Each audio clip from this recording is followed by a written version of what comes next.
Hi again. Today I'm going to introduce you to a bike gadget that I think you're going to like. And I've got a 15% discount code for you at the end of the video if you like what you see, which can actually be used on any purchase from their store. I've been a long-time advocate and user of the Garmin Varia radar tail light, currently using their top of the range unit, which actually includes a camera.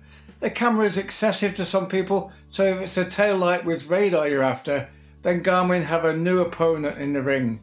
As Magic Shine, I've recently added this See-Me R300 to their stable and sent me one to try out with no obligation to big it up, by the way. So sticking to what you need to know without all that box opening stuff, let's jump straight in.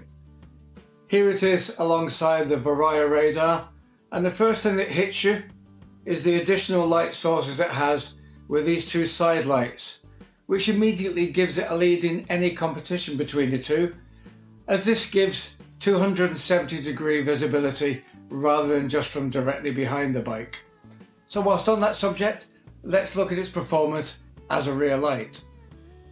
It's turned on with a long press of one of the two buttons on top.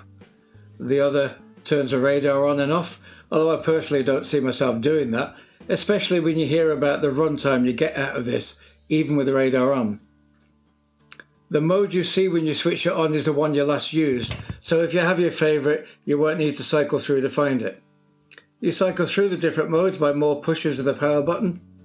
I'll put a chart on the screen here, which you can pause and look through, which shows the brightness levels and runtime you'll get from each mode. There are two constantly on modes, low and high, and if I turn it round you can see how effective having these side strips are in providing side-on visibility. Then there's three flashing modes.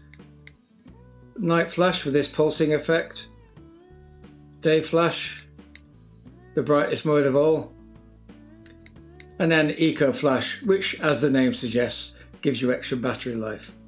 For me, it's been day flash every time. The biggest drain on battery life is the high constantly on mode, but it's well proven anyway that a flashing rear light is seen by a vehicle a lot sooner. And let's face it, if your aim here is to ensure you're seen, then this is the one to go for. On day flash mode you get an impressive 100 lumen light, which is brighter than the Garmin Varia 65 lumen. And as you'll see when we go outside, it increases to 300 lumen as a vehicle gets within 70 meters to you. And yet you still get over 16 hours out of it. Certainly way longer than any ride I intend to do. And it means if your rides aren't too long, you don't need to be charging this after every single ride.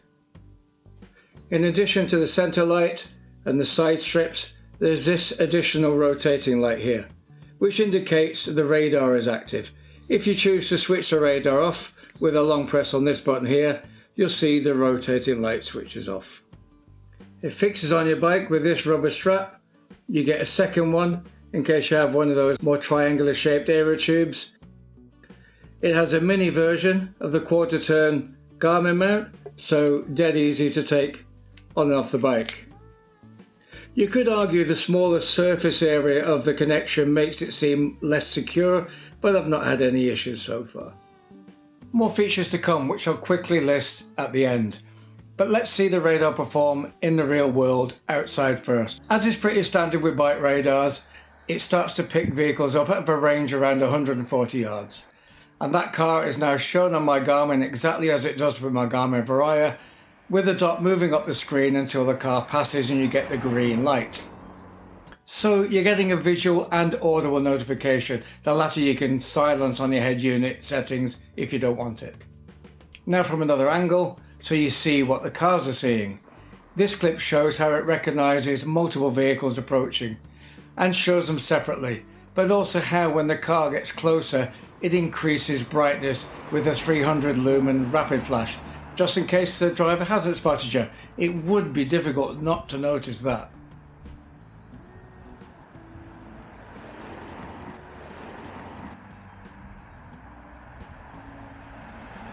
As with my Garmin Varia, not once have I had a vehicle pass me that the radar didn't pick up, but some people often report so-called phantom vehicles, that are being picked up by the radar but which aren't actually there.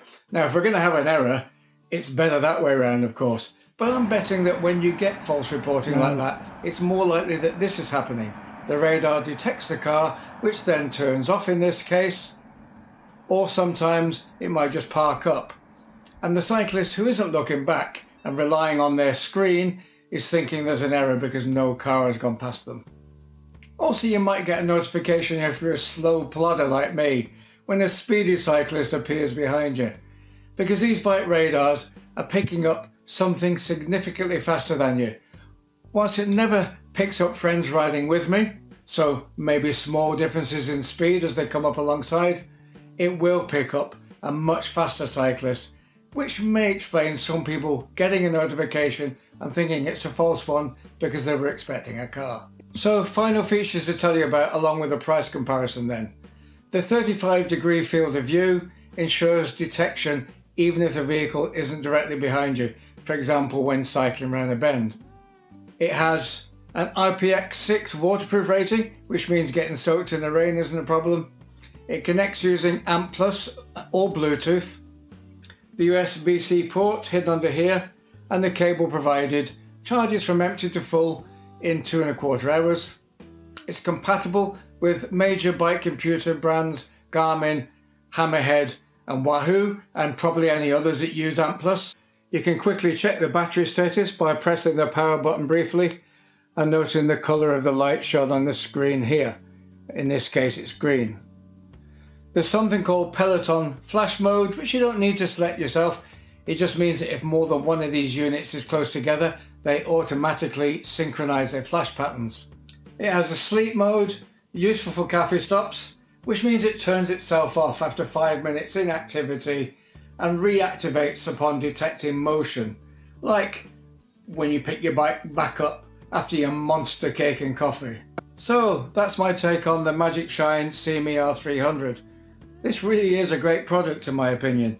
The radar performs as well as my Garmin Varia, and I'd go as far as to say it's a superior rear light with its extra brightness and visibility from the side. So what would you pay for it? The Garmin Varia RTL 515, so not this one with the camera, but the equivalent to this, is on the Garmin website at $169.99. The CME R300 is on Magic Shine's website currently at $129.99. There are no doubt discounts on both of them from time to time, including right here and now with the R300. This discount code, which I'll leave in the description below, gives you 15% off purchasing this on the website and any other product. There's loads more reviews, opinions and cycling adventures on the channel. If you care to take a look, I'd be really grateful. Just click on the yellow icon here to subscribe. It's free.